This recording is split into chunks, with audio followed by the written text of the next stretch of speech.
Mahavishnu may have been faster and louder than any of the first-wave jazz rock ensembles, but they possessed a deep, dynamic spread unequaled at this time. The Intermounting Flame grabbed even the most well-known know-it-all jazz critics and fans by the collar when it was first unleashed in November of '71, and it slammed them against the nearest wall, whether they liked it or not. This week, Mahavishnu Orchestra with John McLaughlin, The Intermounting Flame.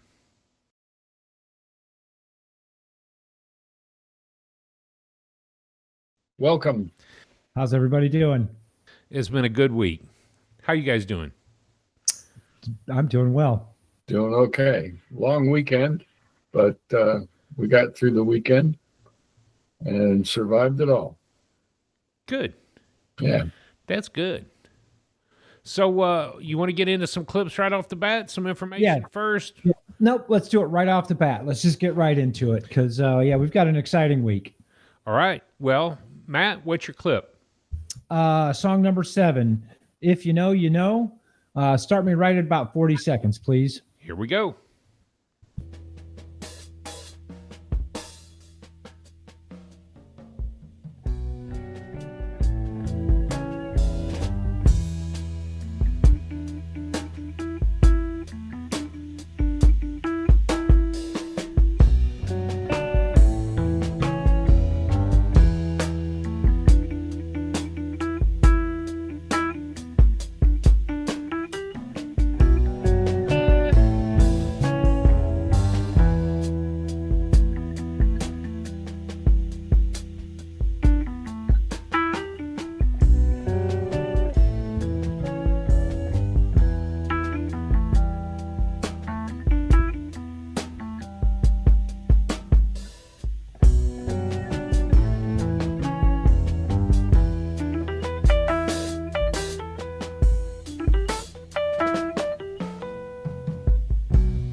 Okay. What's that about for you?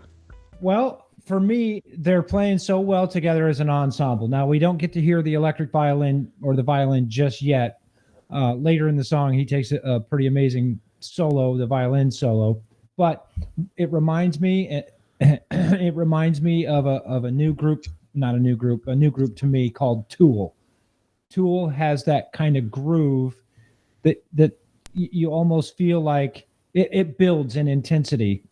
Just about every Tool song starts off really, really quiet and builds and builds and builds and builds. That's what this song does for me. It reminded me, Mahavishnu Orchestra is a jazz progressive rock orchestra. It's not swing. It's not bebop.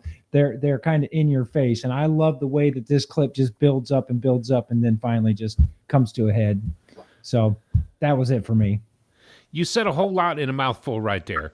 It's a prog rock. It's an orchestra. It's definitely not swing. No. But it's rock. It's progressive rock. It's jazz. It's got a violin.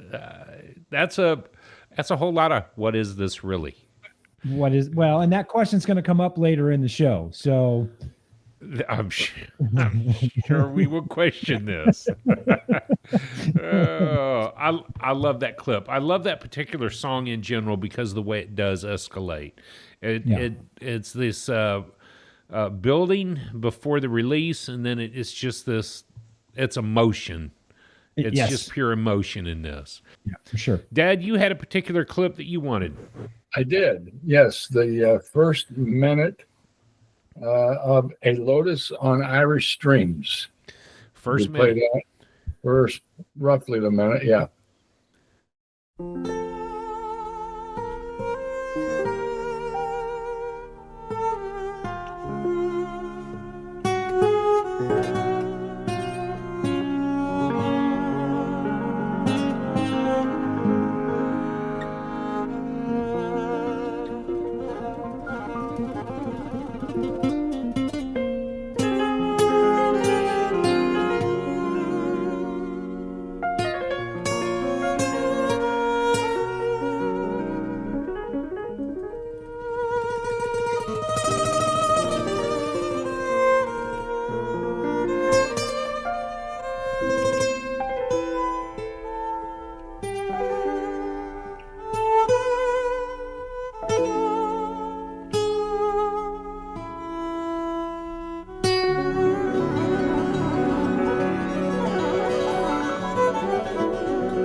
was that about for you?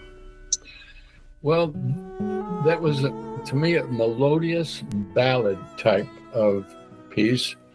I'm not always much of one for violin and viola, but that was masterful, the way that music was played in that piece. Plus the piano coming in, blending so beautifully in that first track. So I like that. I like the idea of a lotus on Irish streams.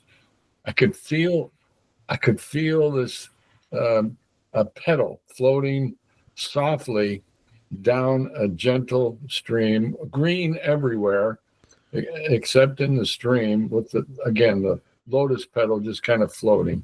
So that's part of the reason I chose it. Go ahead, Matt. I felt quiet intensity. Mm-hmm. Even though it's quiet, there's an intensity about that clip, or almost an anticipation of, wow, here we go. We're on the stream. We're getting ready to go to the rapids, and I want to see what that lotus does over the rocks. Mm-hmm. I like that. I like that a lot, because I don't know how much longer or later in the album, in the track, it does unleash. Mm-hmm. Yeah. Yeah, the two clips that we've played so far, if our listeners have never heard Mahavishnu, they're going to think that it's a soft rock progressive. Oh, I'm about to break your world a little bit. It'll be all right. I'm about to break your world. I figured that you guys may go with a little bit softer side of these things. Not that I'm choosing a much more drastic side, but I will pick up a little bit of that violin in comparison. Lotus, to me, on an Irish stream, goes to the musicianship. You know, I'll mention it now so I don't forget it later.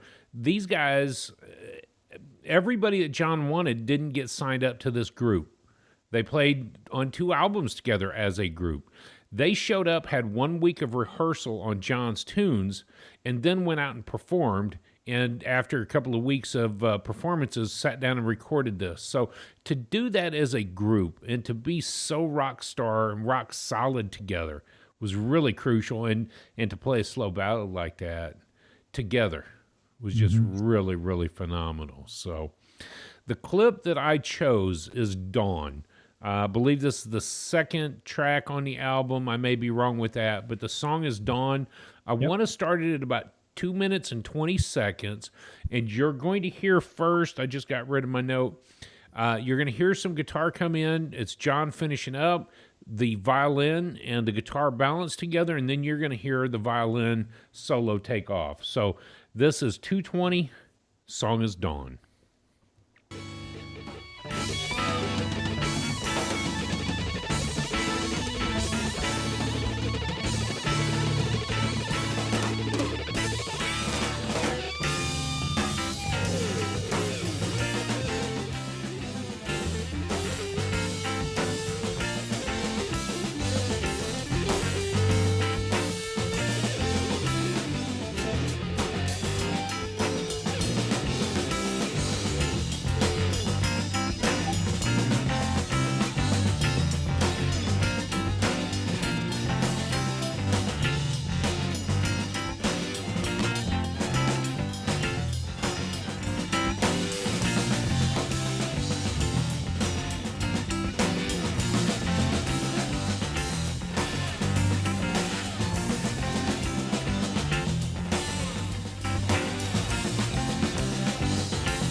All right, so Drew, note to self, dump in the actual audio, because the single track out of my phone does not play the right side, which is where the violin's screaming at. So you guys didn't even hear the violin playing. So you know what, though? That it's interesting, because since we didn't hear that, I felt the groove. I felt the jazz groove right there, as opposed to the violin screaming in my ear. I was enjoying the clip actually without the violin, because I could feel the groove. The drummer, he was laying it down. Yeah. And it's interesting to listen to it. I think you were smiling because I was trying to listen. I'm like, where's the violin at? But you could hear, maybe it is called jazz for a reason. Now I'm going to interrupt and actually add the audio track that does have the violin so we can hear it with the violin this time.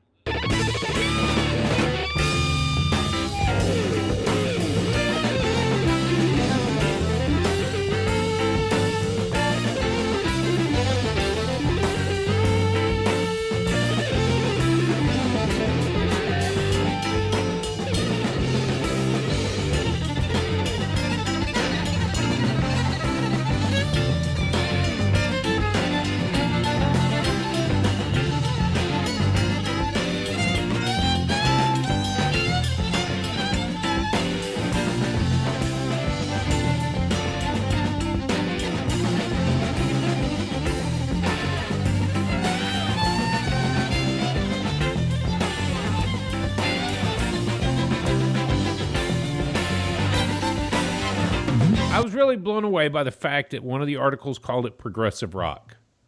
I think of Rush, maybe. Yes, but Yes, and Rush. Yes. Kansas. Who else? there's a host of them. But Yeah. I can see it though. Which leads me to the question again after 3 of these clips. Is it really jazz? Or is it just rock? I could hear this coming out of Journey or Kansas. I could hear this from the 70s out of any one of the rock bands of the time. And to call it jazz, it has to be the simple reason that each and every one of the players, John had just been jamming out with so many jazz musicians, Rick Laird, Billy Cobham, Jan Hammer, and Jerry Goodman. Jan we met under, I'm drawing a blank, John Sermon. Mm-hmm. And of course, he had been on Indo Jazz Suite. He was on Indo Jazz I'm sorry, Suite? he was not. Now I'm drawing a blank. Rick Laird was. Yes. Yes. So all of a sudden, these jazz giants beforehand are now on one album, and it's called Jazz. Is it really? Yeah, we wrestled with this. You and I had personal conversation earlier this week. I'm still struggling to being able to define it as jazz because it is so heavy on the rock side, progressive rock side, progressive ideas. However, if we're thinking in terms of dialect, even people from Kentucky are still speaking English. They may not sound the same. People from New York, they're still speaking English. It's a different dialect. Right? It's a different kind of jazz.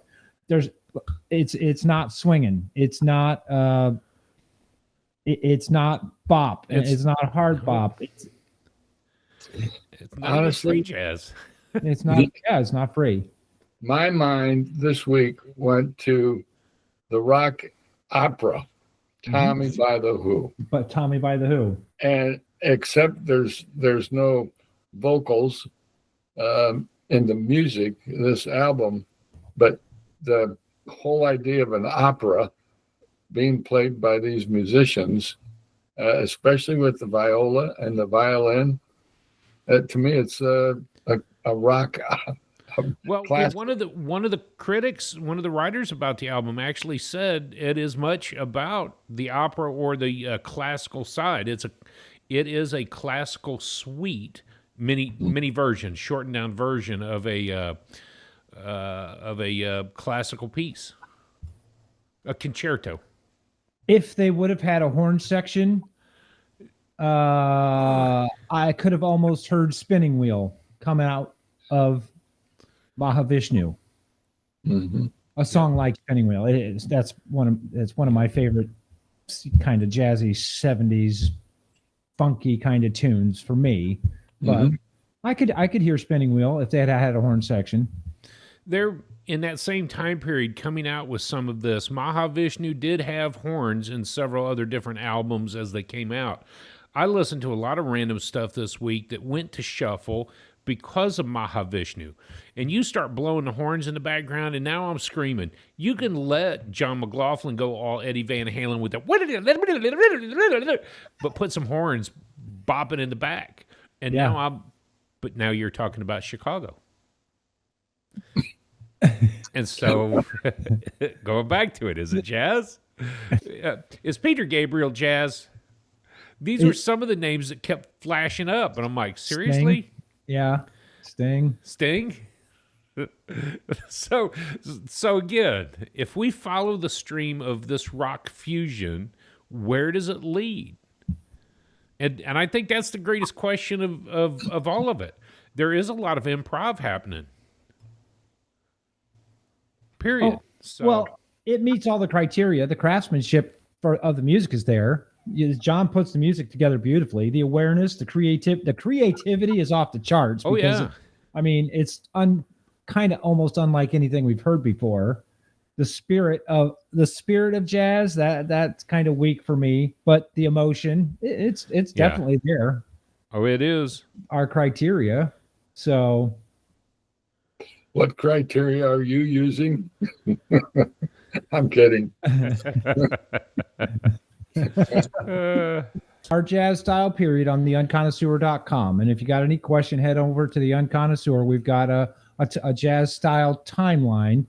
It fits perfectly. I mean, you could have written the timeline around Mahavishnu. Extensive use of electronic instruments, electronic piano, synthesizers, electric bass, electric guitar. Focus of attention on the rhythm section. All three of our clips kind of focused on the rhythm section anyways. More attention on studio recording.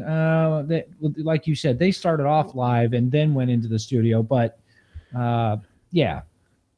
It's interesting, though, because for people listening who may not understand that term rhythm section, a rhythm section in a jazz band would be classified as a guitar, bass, drums, and keyboards. Mm-hmm. The only odd man out in this group is Jerry Goodman, the violin player. Yeah. So, yeah, it is focused on that rhythm section. It's funny, though, because the important musicians that are listed under this genre is Miles Davis, Chick Corea, and Weather Report. Yeah. Are some of the other fusion jazz rock in the 70s big names. Well, McLaughlin was coming, and this is 1971, coming off of four albums with Miles Davis, Silent Way, Bitches Brew, and a couple others that I didn't. Live Evil, a tribute to Jack Johnson, On the Corner, and Big Fun. So these were the rock jazz albums that Miles and John had put together. So, yeah, he's just coming straight off of that. So that 69, 70, 71 window, then you get into Wayne and Weather Report and Return to Forever, Chick Corea. Yeah. It's funny because I looked that up just right before recording. Who were some of the Headhunters? Who were some of the other ones? Yeah, the Headhunters with Herbie Hancock, Return to Forever with Chick Corea, Weather Report with Jocko and Wayne Shorter. I would say, Jocko. I listened to his album the other day. Come on, come over. We'll have to go back to that when we rate. Thinking about those names of this rock fusion genre, how does this fit in to that criteria of things? Let's get into the slideshow. Okay. I think you're going to divulge a lot more information in this. All right. Just like I say every week on our first slide, whatever you do, do it to jazz. You're going to hear by our weekend music coming up in just a little bit on the episode. That's pretty much what we do. We listen to jazz all week long. We talk with each other all week long, what we liked, what we don't. This week, the Mahavishnu Orchestra, the name of the album, The Inner Mounting Flame from 1971. I did go ahead and put a picture of the artwork on there for the album artwork. It's not my favorite. It's just okay to me. I like the flame and they're inside the flame. I kind of like the album cover. Okay. Because it is a flame, and it speaks to the album itself. And the fact that we can't see the musicians, that doesn't trouble me at all. But almost like a piece of candy or something. That's kind of what I thought at first. It looked like the top of a candy corn. Yeah. But it speaks to the album because it's hot, right? The flame. Yes, it's hot. It's hot, yeah. All right, let's move on to the next slide. Jazz style for the day. We are going in alphabetical order, so we're not going to talk the style of this album, but the style for the day today, bebop. Bebop or bop is a style of jazz characterized by a fast tempo, instrumental virtuosity, and improvisation based on a combination of harmonic structure and occasional references to the melody. Let's see. Fast tempo, so that fits this week. Instrumental virtuosity, that fits this week. Improvisation based on a combination of harmonic structure. Well, so why is this progressive rock and not bebop? It very well should be then. Where's the melody? It's there somewhere, right? Well, yeah, occasional references to the melody. So yeah, John's got his melody kind of going, and then he goes off, and we hear it later in the song. I'm just joking. That's the description for bebop. All right, let's move on to the next slide where you can get it. Just like every week, all this major streaming platforms, you can find the music. Of course, I would prefer that you go out to your local record store and find it locally. I listen to most of all of my music on digital.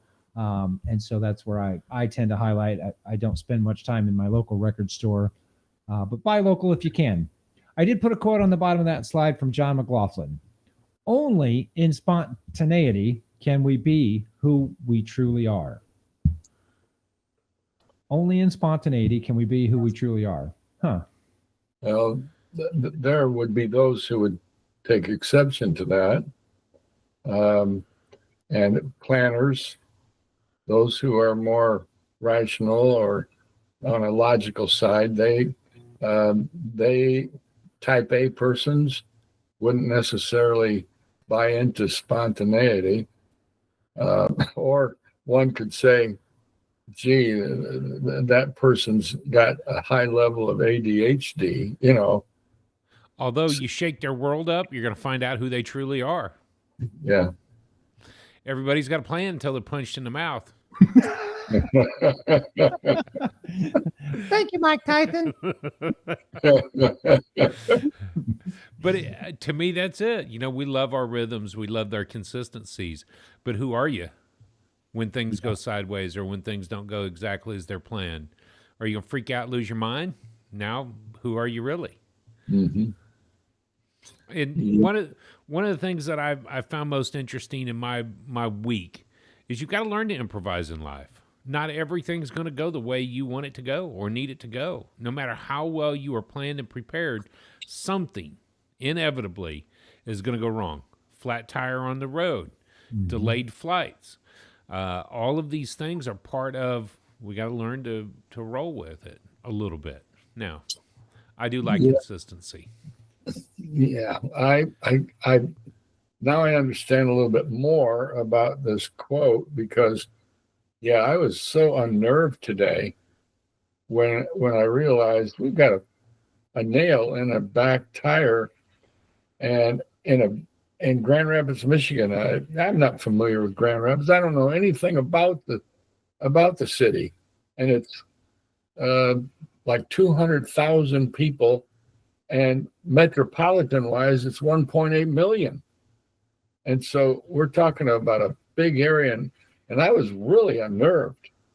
I couldn't find my way around, and here around home here in Northwestern, I don't have a problem driving here, there, everywhere. But I get in a big city and traffic everywhere, especially following the accident.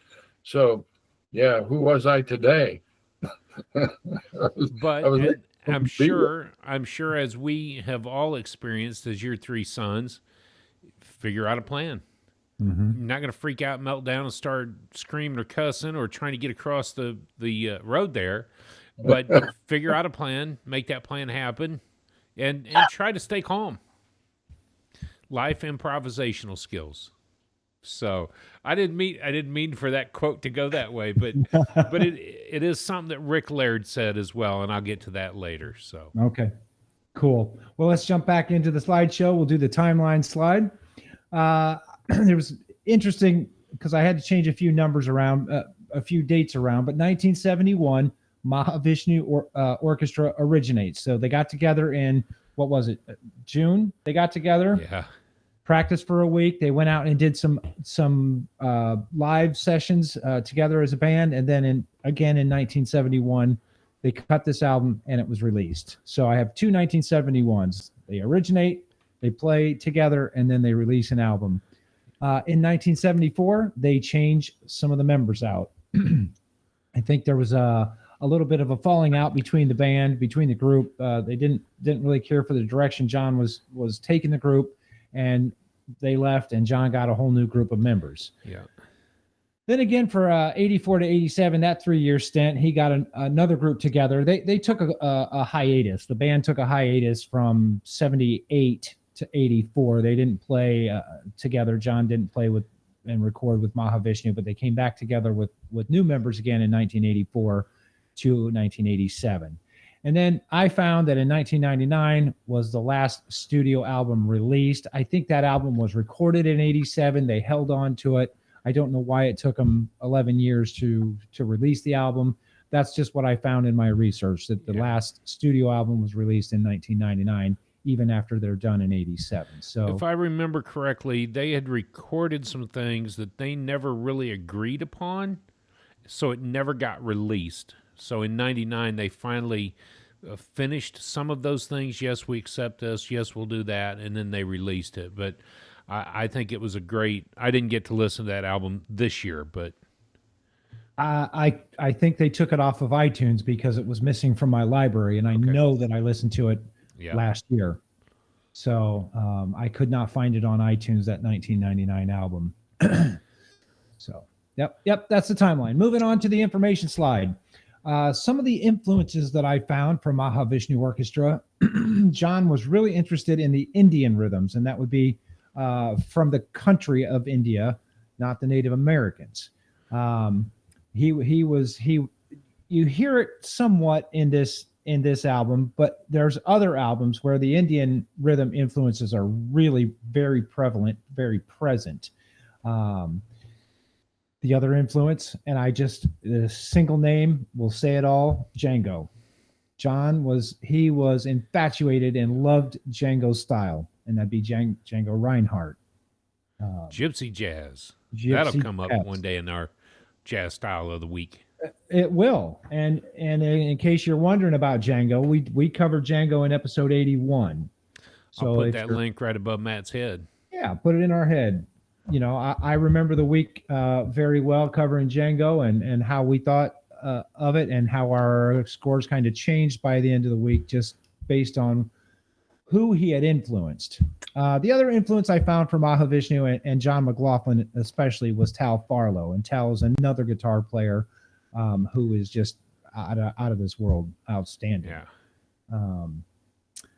Mahavishnu's got 8 studio releases. I found 2 live releases and then 3 compilations. They don't have a humongous discography. What they don't have, though, as far as Mahavishnu, they do make up for in the fact that each and every one of them has a discog as long as my arm. Yes. So as Mahavishnu Orchestra, 8 studio. Correct. Oh yeah. John's probably got 100 on his studio albums. I mean, he's been recording for a long, long time. The genre that I got listed, the genres is, of course, we've already talked about the fusion, the rock, the progressive rock, and then even a little bit of classical. I can hear it on the album. A little bit of classical influence genre. Yep. Yeah. Okay. Few facts. Here we go. The group was formed in 1971. Goodman, who plays the violin, was not John McLaughlin's first choice. What? I thought that you were going to go on from that note to say that essentially nobody was his first choice on this album. Different drummer, definitely a different violin, different piano player that he wanted. I think that the bass player, he wanted Jean-Luc Ponty as well. So it seems like everybody but John was who he wanted on this album. And so I kind of waited for that. Goodman was not the first choice of violin, yes, but nobody else on the album was. They were all busy doing other work at the time. And by no means are these secondary. This isn't out of the second hand, we'll just go scrounge some players up. No, you've still got some really big names here. Yeah. But yeah, for sure. Yeah. Sri Chinmani gave John the name for the band. And basically the name, I don't want to talk too much about it, but Maha means great in the Indian language. Sanskrit. And then Vishnu means deity. So Mahavishnu is the great deity. Vishnu happens to be their great deity anyway. I liken it back to the Indiana Jones movie where they're in the temple and it's the Maharaja, Maha the great. Yes. Raja. So it's just the way my brain works. Short Mahavishnu. Short round. Yes. One of my all-time favorite lines is in that movie too. But you call him Dr. Jones now. No, that's not even the right one. Oh. Anyways. So yeah, Sir Chinmani was his guru. Was John McLaughlin's guru. All right, just a couple of facts about the Intermounting Flame. It did peak at number 11 on the U.S. Jazz chart, and it peaked at 89 on the rock chart. So it was no chump change of an album. All songs were written by John, written and composed. Now, again, I struggle to see them sitting at the piano with sheet music and the violin reading, music on a stand. I think it was more of an idea. Here's my idea. Let's bring it to life. We'll play it in this key. We'll play it, we'll do this. And again, hours and hours of practice the week before, then they started gigging together and probably made changes to the pieces night after night, even before they went into the studio. So written by John, yes, but scored, I can't imagine that he scored all of this music. Last piece for me on the information slide, it was very critically well reviewed. The critics loved the album. 5-star from All Star Music, 5-star from Downbeat, 5-star from the Critics' Choice. So we'll give our scores here in just a little bit, and we'll let you know how we scored it. 6 Degrees this week is real easy. We just touched on it just a little bit at the beginning of the episode, but John did play with Miles on several albums with Miles anyway. So there's just 1 degree of separation. All right, now covering the last slide of the slideshow for me this week, Today in Jazz History. This episode drops on July the 30th, and on July the 30th, saxophonist James Spaulding was born in 1937 in the great city of Indianapolis, Indiana. Drummer Vernal Fournier was born in 1928 in New Orleans, Louisiana, and that's important to us coming up in the future, New Orleans. Charles Mingus records the solo piano album in 1963. I put one final quote on that slide. The moment you start to talk about playing music, you destroy music. It cannot be talked about. It can only be played, enjoyed, and listened to. So the number one rule in jazz, don't talk about playing music. Just roll with it. Play it. Go for it. What's the number one rule in Fight Club? You don't talk about Fight Club. Don't talk about Fight Club. So I love that quote by John McLaughlin. Thanks. Yeah, I thought you would. That's kind of why I picked it. John had a lot of quotes to choose from. I could have picked a lot of quotes, but I found that one interesting. So, Dad, let's move on to the final slide for the slideshow. Tell us what's new. Well, I'll tell you what's interesting. You guys were talking about Mahavishnu. Artemis is the name of the group.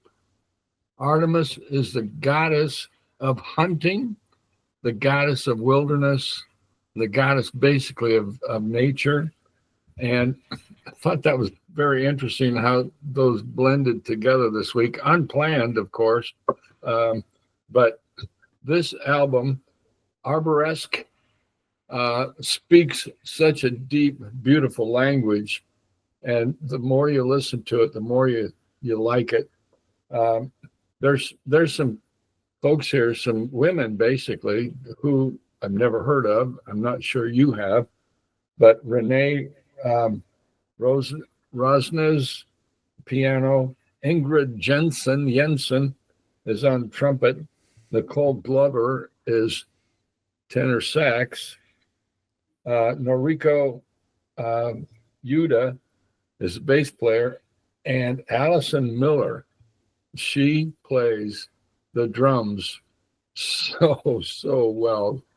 And I sent you a picture of the group. Yeah, I'm looking at it right now. Yeah. Well, this is a third album by Artemis on the Blue Note record label. And someone described it as a joyful collaboration and creativity. It explores natural and environmental beauty. And I believe that's true. This album was #1 on the Jazz Week radio charts for 5 consecutive weeks. Another interesting fact, Downbeat, the Downbeat poll rated it #4 top album of the year, which is so impressive.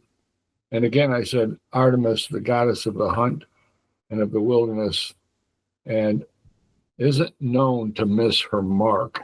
And that's impressive to think. And if you look into the Google Artemis, and you'll see another interesting fact that I didn't realize when your mom and I went to Turkey and we were at Ephesus, there's a temple there to Artemis. And I looked for that picture on our album and I couldn't find it. I was hoping I could find it. And maybe I'll find it later, but and you could include it, Drew, in the recording. But it's a beautiful, what's left of the remnant of the temple is still very beautiful to see. So that's the album of the week. If I can interject, these musicians are no slouches. For instance, Ingrid Jensen, who's the trumpet player, and it's interesting because when you texted us the new artist and it was Artemis, I had already had Artemis in my library. I had already listened to Arboresque, and of course, then we rabbit hole and we get into Ingrid Jensen, and I had already had her in my library. Her first album was released in 1997, so she's been playing music for 30 years. Comes together with Artemis to put an album or a few albums together with Artemis.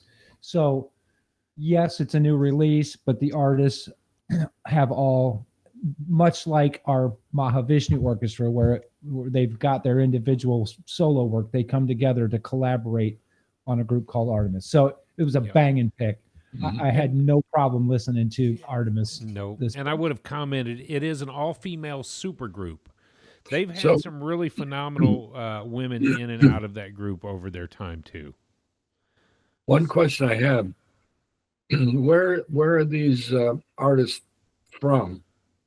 It sounds to me like maybe some London, perhaps. I think that our listeners should look into that, and that way they would have some information of their own on Artemis. Oh yeah, that's great. That would be leave us a comment. Leave us a comment if you know of Artemis and where they originated and where they're all from. That'd be great information to know for unconnoisseurs like us who are still learning about jazz. Yeah, for sure. So Matt, let's get into this week's album. What are your thoughts on this?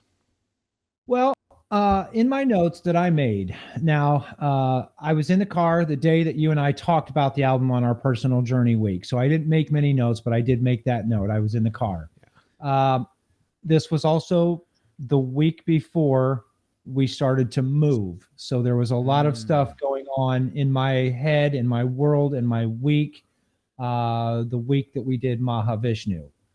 I also made the note that John has a lot of solo work that I did binge on that week. I didn't list everything I listened to, but I did listen to a lot of other John McLaughlin.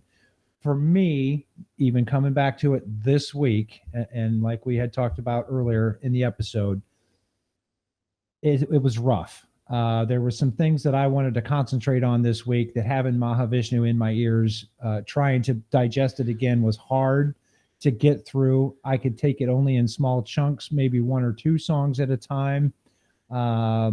Even this week, it's hard for me to categorize it as jazz, as we discussed earlier in the episode, and even on Friday when you and I talked. What the crap? How do they get jazz out of this? It just kept going through my mind all week.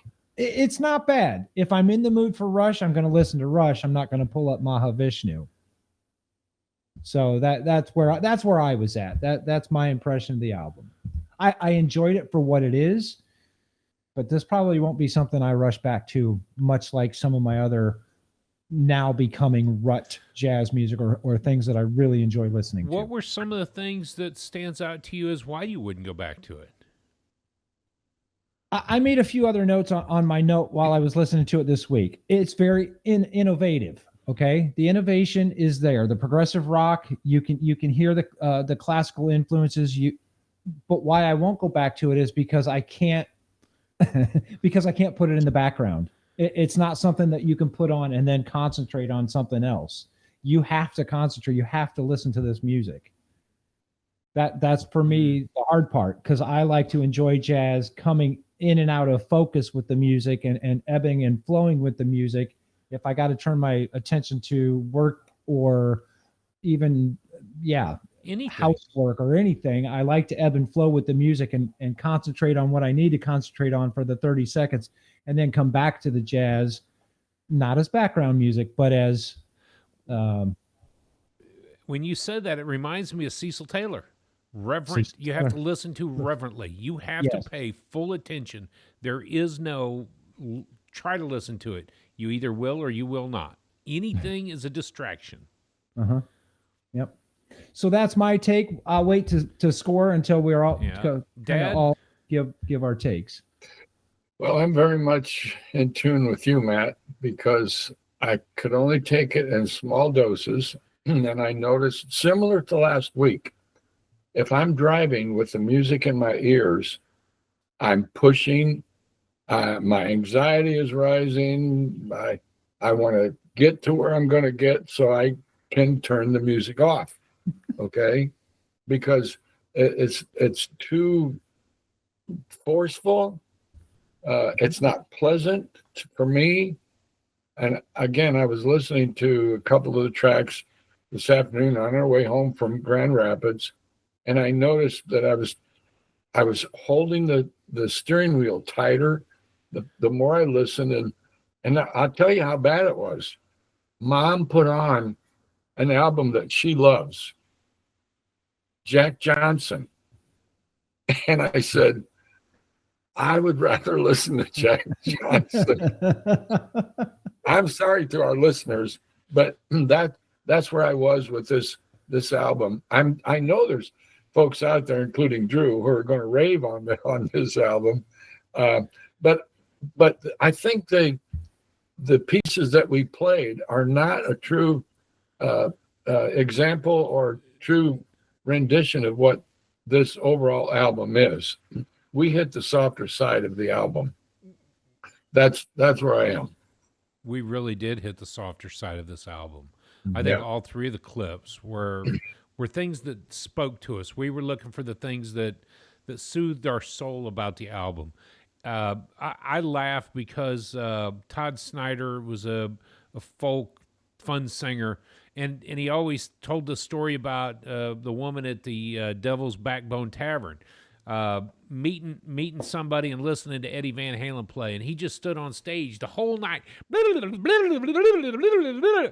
it was the whole damn concert. Well, when you've got screaming guitars through all of this with synthesizers and of course electric bass and loud drums, it becomes a rock album. Earlier this week, I guess it was Friday, that I called Matt and I said, what in the crap is this crap? I can't do it. And there is a solo, and I think it's the Irish Lotus on Irish Stream, where the violin is just so beautiful. and John McLaughlin's playing over it. It's like, just shut up already. Let the violin do its thing. I think that the mixing of it left John McLaughlin so loud above everybody else's playing is that all you heard was his electric guitar. And so for me this week, I just thought, what in the world is going on? Because the way I rated it last year, it didn't seem like it was going to really bother me this much. Mhm. I gorged stuff last year at this time with Miles and John's individual albums. I listened into the 70 to 71 Intermounting Flames, and of course Birds of Fire, Between Nothingness and Eternity. I listened to Apocalypse, Visions of Emerald and Beyond, which is what you sent me earlier this week, Matt. Yeah. And then Inner Worlds. So I listened to a lot of John McLaughlin music. So going back and looking at that, I just started to think, why this week can I just not stand this album? And I think it plays into our own weeks. You know, we've talked about it so much. The way we listen to music is impacted by what we're experiencing in the world around us. The turmoil, Dad looking for a new car. Matt, the turmoil of the time looking to move, or whatever your week is bringing. My week has been just absolutely crazy with stuff as well. So I took a moment today when everybody had left, and I just put the album on. I just wanted to sit and pay some attention. I was doing some photo editing, doing some other things. And I've got to say, Matt, since Friday and over the weekend, I didn't want to listen to it. My opinion changed. Just sitting back and going, okay, let's listen to it. Reverently. Reverently. Pay the respect and ask myself the question that keeps coming back. I can't call it jazz, so it's rock. But Jan Hammer, I mean, why do you know that name, Matt? Because he did the soundtrack for Miami Vice. These guys are brilliant. Yeah. All Yeah. of them came from Jan jazz. Hammer is no slouch. No. No slouch. Well, and McLaughlin's no slouch either. And I should have texted you this album earlier this week, but the 1971 album, My Goals Beyond. It's a beautiful acoustic John McLaughlin album. Yes. He plays acoustic guitar, so it's not the wailing, screaming electric guitar. The 2008 album called Floating Point. It's not the Floating Point group, but his album is named Floating Point. A gorgeous album by John. So why is he screaming? Yeah. Why is he overproduced and screaming on this album? And under that, I went to Supernova with Wayne Shorter and John, and Moto Grosso Fio. Oh, Wayne yes. Shorter. With Wayne Shore. Oh, yes. I mean, just come on. And the 12-string guitar that John plays. So I kind of leave it with the open-mindedness that there needs to be some open-mindedness. There really does. Well, and it goes back to us as unconnoisseurs. We probably not, it's not that we haven't been exposed enough, but for us coming in, again, if we're going to do prog rock, you and I are going to go to Rush, period, and be done. That's it. And if I'm going to do Rush, I might just go to Brad Maldon's Jacob's Ladder. Jacob's Ladder. Okay, we can get there. So Mahavishnu wouldn't be our first choice to put on. No. So, but every stream of jazz has got people who love that stream of jazz. You're going to have the Peter Broadsman stream of jazz. You're going to have the Miles Davis. Well, I won't use him. You'll have the straight jazz of Bud Powell. You'll have the Mahavishnu, the Tony Williams experience. You'll have all of this electronic music to come. And Herbie Hancock's Headhunters, no difference. You got people that like Lenny Tristano. Robert Gradinger. You've got those things. So, yes. So mad props to the album. Wasn't my flavor. Correct. Do you want to get into personal week or get into the rating of it? Let's rate first. Okay. Yeah, rate for Dad? sure. As I looked over my criteria, I came up with a score of 5. 5. Okay. Which I didn't want to score it that high, honestly. But when I compiled the figures and looked at it, I gave it a 5. All right. Yeah. And you know what? That's very, very fair. It really is. You understand, you are learning what you like, and it's okay. Yeah. You know, I hope that as you look back through your list, I hope you're keeping a list of your scores. Yeah. Mhm. That way, maybe in a year from now, you're looking through the list and you see that your 5s, your 6s, and your 7s, and you say, maybe I should revisit those. You put Mahavishnu back in your ears after listening for another year and Mhm. see, Yeah. okay, I still don't like it. It's still not my thing. Or, wow, I can really understand it a little bit better this year. Yeah. It's not a bad score, really not. I'm going to go ahead and score mine. The week that we did it a year ago, I scored this album a 7. Now, pretty unprecedented that I'm going to say this because it doesn't happen a lot on the Unconnoisseur, but if I were to be able to change my score, which we don't, I could probably only go to a 6 this week and maybe a 5.5 because I just wasn't into it this week. We're coming off a Bud Powell week.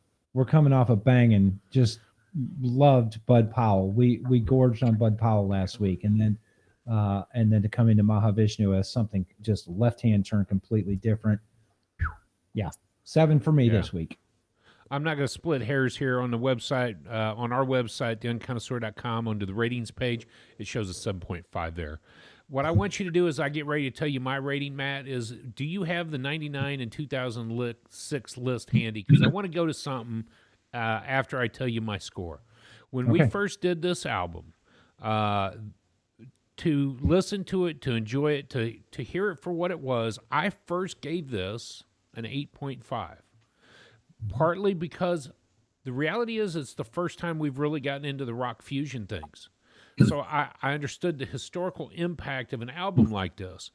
But you've got 2 years prior to this with Miles, Tony Williams, Wayne Shorter, Herbie Hancock doing the same things. To have him on stage with the violin was very, very wonderful. I gave it an 8.5, but this week, Matt, when we started talking, I was so bent out of shape listening to this album. I'd have been hard-pressed to go to 6.5. I really would have been.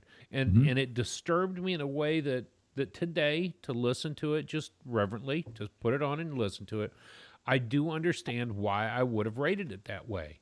I would stick to my 8.5 after calming down a little bit. I would have given it an 8.5. Now, I do want to say that our criteria comes from Jerry Coker's book, and we pulled 4 categories that he used, and we added our 5th. In how to listening to jazz, he gave us craftsmanship, awareness, creativity, drive, spirit and drive. And then we added emotion. How does it really make you feel? So those are the criteria that we're really pulling from on this. Now, I want to go to something when I ask you the question, do you have the 99 and 06 list up for Mahavishnu? I do. In 99, this album, Intermounting Flame, came in at number 32. And again, in the 06 list, it took a big jump and went to number 15. So there was a huge swing between the 99 and the 06 list of 17 points up towards the top. I think it kind of leveled itself out this week. It's at 22 on the 2022 list. It's listed at number 22. So they didn't vary too far away in between. They put it right in the middle of the 06 and the 99. I couldn't remember if it was a different album on one of those. Nope. But I would say this one definitely shook it up for that reason. There are some other great albums, and like Matt said in the slideshow, 71 to 73, 4 was our first incarnation. 74 to 76 was the second, and then that third incarnation in the mid-80s. So there's been a lot of different changes of the groups along the way. The music has stayed consistent throughout the process, still progressive rock. So, let's get into the weeks. Okay. And I think it may sum up really well with some of the other things going on in our world. Well, let me go first. It's been hot in Fort Wayne. I mean, it's been unruly, and I know I shouldn't be complaining because our hot at 90 degrees with 80% humidity is nothing like the Texas hot at 110 degrees with 95% humidity. But for us, it's a different heat when you get up there. I had to go out Tuesday morning and fix my lights out on the house. I put up some permanent outdoor LED Christmas lighting style lights, not Christmas, but outdoor lighting. And I had to go out and fix those. And I had Mahavishnu in my ears, and I'm climbing up and down the ladder, and it's 7:15 in the morning, and it's already 80 degrees and 80% humidity, and I'm just drenched in sweat. I couldn't do it. I had to turn Mahavishnu off. That was the kind of week it was for me, where I didn't even really have to concentrate on that project, and I couldn't keep Mahavishnu in my ear for longer than a few minutes. Other than that, I had a generally a great week. I stayed in the M's in my iTunes library, so I was listening to artists like Magnus Olstrom from Esbjorn Svensson Trio, Maynard Ferguson. I had a lot of great other artists in my ears this week, just because I didn't want to vary away from the M's too far, because I was afraid I wouldn't come back to Mahavishnu when I needed to. That was my week in music, really. I mean, that's it. So, Dad, what about you? Yes, so my week is taken up in a blessed way with Miss Lily being here. So we had a lot of family time, a lot of interaction. We went to a lot of different places with Lily. We even took her to auto dealer to see if we couldn't get a vehicle. And bless her heart, she was just as patient as could be. So I was not listening to a lot of music. However, on one of our trips to Sweetwater, Lily got a saxophone, and we went to the demo room, and she played several pieces, maybe 15 or 20 minutes of several different pieces, including Summertime. And Blue Bossa was one of them, of course, that we requested her to play. She was working on the flute that Uncle Matt got her, and she learned to blow through the flute. Of course, at Sweetwater, they said it was going to cost a good bit of money to repair it. The other thing about music, bless her heart, I was going to practice my drum beats, and she sat across from me, and we drummed together. It was so cool. Oh, that's awesome. That is cool. Mom, I think Mom sent a video out of us. If she did, I'm going to put it in right now. Are you good? Good. Yes. Because I was on one beat, and then she was filling in with some other beat there that went so well together. So, of course, I listened to Artemis throughout the week as much as I could. And then this weekend we spent obviously taking Lily back to Indy so she could fly home. And then today we left early for Grand Rapids. And I listened to some of the album today on the way there and some of it on the way home. It doesn't put you to sleep, does it? It keeps you awake while you're on the boring highway. Not at all. Not at all. Yeah, good. Drew. I think in my mind, what have I learned through listening to music more than just what's happened in my week? A lot of things always moving this week. Lily coming back into town was super great. They just packed up and left today for the coast. Trumpet lesson with Joe on Saturday was super great. We've got a lot of moving pieces here in Texas as things are settling down from the floods. So the dust is settling, if you will, and numbers are getting cleaner and clearer every day on how much devastation took place.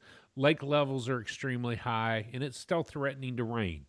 Barometric pressure was high today, cloud cover, very low chances of it, but every day you start looking out at the clouds going, man, they're going to get hit again out there. So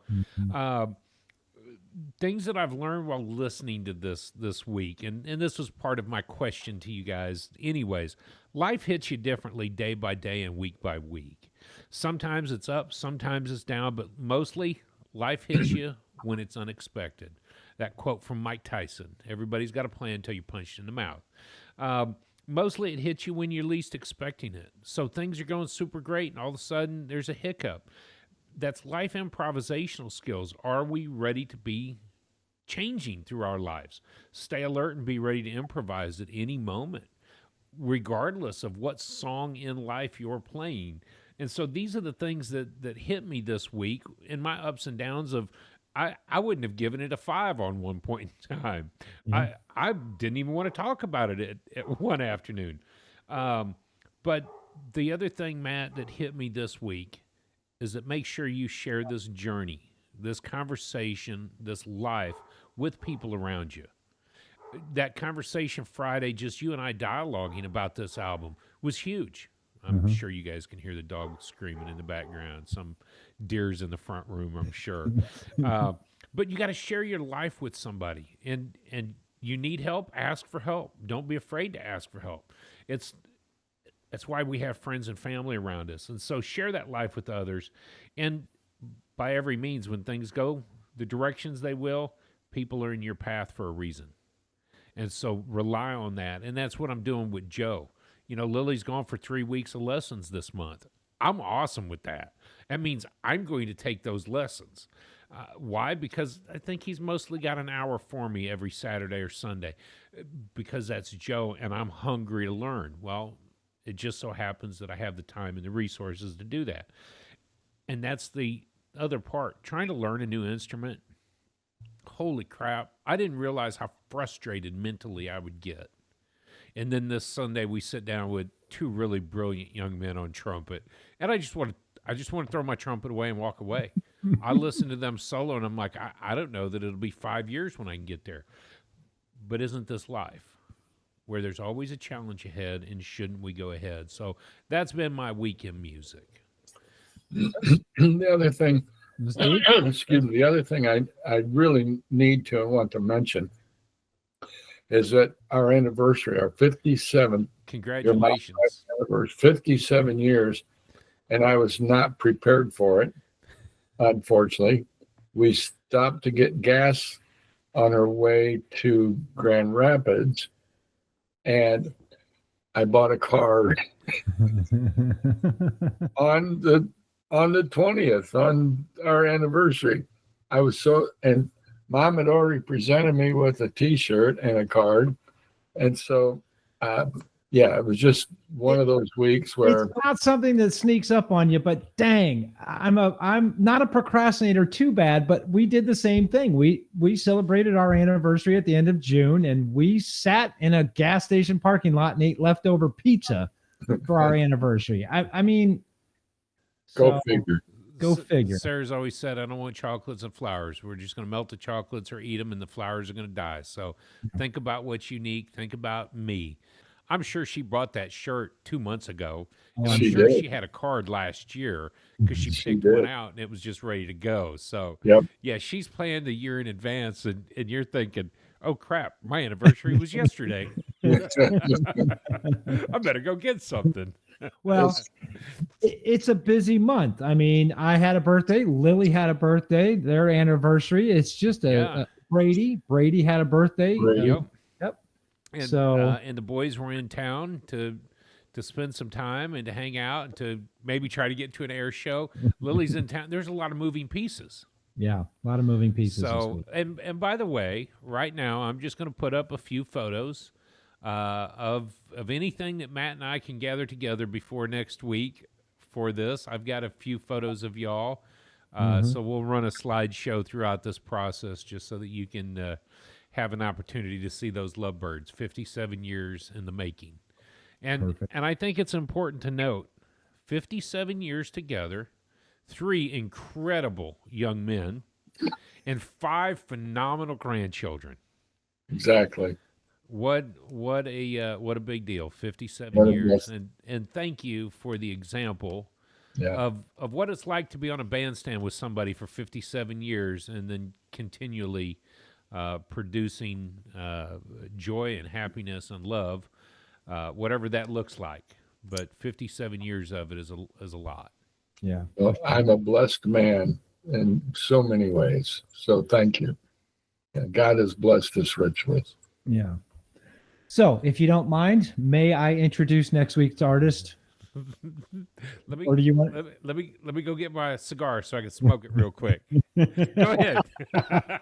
Okay. So, for all of you who do not know, we are using the JazzWise magazine's top 100 albums that shook the world as our guide to our jazz journey. We are going to count. We are counting down from the top 100, and next week we are on artist number 21. Wes Montgomery, "Smokin' at the Half Note," was released on the Verve label on LP and CD. Wes Montgomery on the guitar, Wynton Kelly on the piano, Paul Chambers on the drums, and Jimmy Cobb on the drums. On the Paul Chambers on the bass, Jimmy Cobb on the drums. Yeah, right. Yes. Yeah. It was recorded June and September in 1965. So Wes is the guitar player who urged my man Pat Metheny into playing the guitar. And if Wes is Pat's idol, then dang it, he better be my idol too. So you'll have to tune in to hear how we rate Wes Montgomery next week. Thank you so much for joining us this week and hanging on till the very end. We really appreciate it. If you feel the need, please leave us a comment. We are unconnoisseurs. We're not professionals in any way or sense. We are just documenting our jazz journey and how we're doing on our jazz journey. So Thank you so much. Drew, why don't you tell them where they can find us? You can always find us on our website, www.theunconnoisseur.com. As Matt says, we're the unconnoisseurs of jazz. We're striving along to learn something every day. All right, kids. See you later. Thank you. Thank you.